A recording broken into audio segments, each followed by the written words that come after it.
Hello friends, welcome to Electronic Circuit Hub. So today we are going to understand about the simulation of PLL, that is phase locked loop in LTSpice.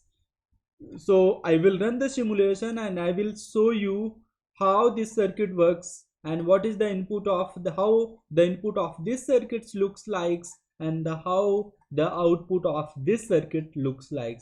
Before I run the simulation, let us understand what is the PLL. Okay, so if it's locked loop is a system that generates an output signal whose phase is related to its input signal.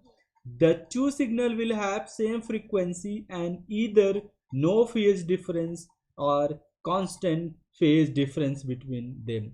Now let me run the transient analysis, transient simulation of this circuit, and let me show you the waveform.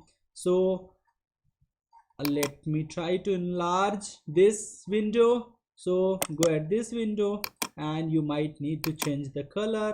Let me get it the red color. So you can see here, this is your input signal. So input I have measured here. You can see this is random voltage or random input signal, and here you can see is your output signal. And now you can see your input signal is this and your output signal is red, and your output signal will have the same frequency with your input signal, and there is no phase difference either. You can see there is some constant phase difference between your input and output. So you can see here there is some constant phase difference between input and output. Okay, so hope guys you have understood what is the PLL and how will you simulate the PLL in LTSpice.